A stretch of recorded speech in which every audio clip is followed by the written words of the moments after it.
আমি আর নিজেকে ধরে রাখতে পারলাম না। হাতে থাকা গরম জলের পাত্রটা পাশের টেবিলে রেখে মায়ের দিকে ঘুরে দাঁড়ালাম। গলার স্বর স্পষ্ট রেখে বললাম, মা, মুখে একটু লাগাম লাগাও, ভুলেও আমার শাশুড়ি মাকে নিয়ে আর একটা বাজে কথা বলবে না। আমার এমন শক্ত রূপ দেখে মা কিছুটা থতমত খেয়ে গেলেন। চোখ দুটো বড় বড় করে বললেন, তুই আমাকে এভাবে কথা বলছিস ময়না? নিজের পেটে জন্মদাত্রী মাকে তুই একজন পর মানুষের জন্য অপমান করছিস। আমি তিতকুটে একটা হেসে বললাম, পর মানুষ? হ্যাঁ মা, রক্ত সম্পর্কের বিচারে উনি হয়তো আমার পর, কিন্তু জীবনের বিচারে উনি আমার সবচেয়ে বড় আপনজন।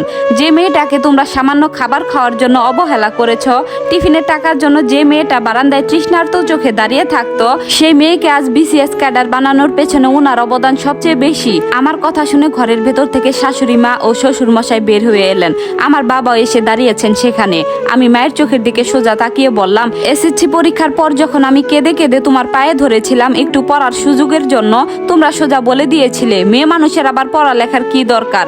অথচ এই পরিবারের মানুষগুলো আমাকে নিজের মেয়ের মতো আগলে রেখে পড়ার টেবিলে দুধ দিয়েছে, নিজের নাতনিকে পরম স্নেহে কোল দিয়ে আমার বিসিএস জয়ের স্বপ্ন সত্যি করেছে। আর তুমি আজ এখানে দাঁড়িয়ে অহংকার দেখাচ্ছ।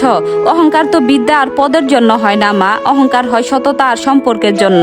উনি শুধু আমার শাশুড়ি নন, উনি আমার গর্ভধারিণী মায়ের চেয়েও বড় মা। আমার কথাগুলো শুনে বাবার মাথা অপরাধীর মতো নিচু হয়ে গেল, আর মা একদম স্তব্ধ হয়ে দাঁড়িয়ে রইলেন। এতদিনের জমানো কষ্ট আর সত্যের মুখোমুখি দাঁড়িয়ে তাদের নিজেদের ভুলটা আয়নার মতো পরিষ্কার হয়ে ফুটে উঠল। যে সম্মান পাওয়ার আশায় তারা এসেছিলেন, নিজেদের অহংকার আর নিজ মানসিকতার কারণে সেই সম্মান তারা এক মুহূর্তে হারিয়ে ফেললেন। নিজেদের ভুল বুঝতে পেরে বাবা আর মা আর এক মুহূর্তেও সেই বাড়িতে দাঁড়াতে পারলেন না। কারো মুখের দিকে তাকানোর মতো মুখ তাদের ছিল না। রাতটুকুও কাটিয়ে ভোরের আলো ফোটার আগে তারা নিঃশব্দে শ্বশুর বাড়ি ছেড়ে চলে গেলেন।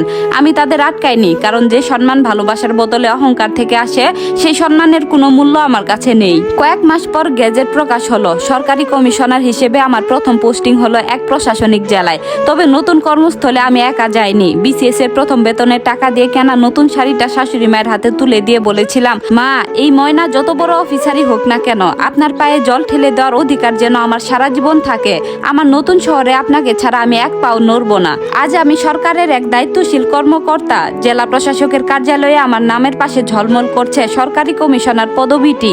কিন্তু দিন শেষে যখন অফিস থেকে ফিরে আসি, তখন ঘরের দরজায় দাঁড়িয়ে থাকে আমার ভালোবাসার মানুষ শাহেদ, আমার কোল জোরে থাকে আমার মিষ্টি মেয়ে মায়াবী, আর আমার মাথায় থাকে আমার শ্বশুর শাশুড়ির অকৃত্রিম আশীর্বাদের হাত। যে ময়নাকে একদিন সমাজের অবহেলা আর অভাব কুরে কুরে খাচ্ছিল, স্বামীর বিশ্বাস আর শাশুড়ির মাতৃত্ব আজ তাকে এক পূর্ণাঙ্গ নারী বানিয়ে তুলে ধরেছে। সত্যি, ভালোবাসার সঠিক মর্যাদা পেলে একটা মেয়ে কত দূর এগিয়ে যেতে পারে, তার বড় প্রমাণ আমার এই ছোট ময়নার সংসার। এই গল্পটি এখানেই শেষ। সম্পূর্ণ গল্পটি আপনাদের কেমন লাগলো অবশ্যই জানাবেন। ধন্যবাদ।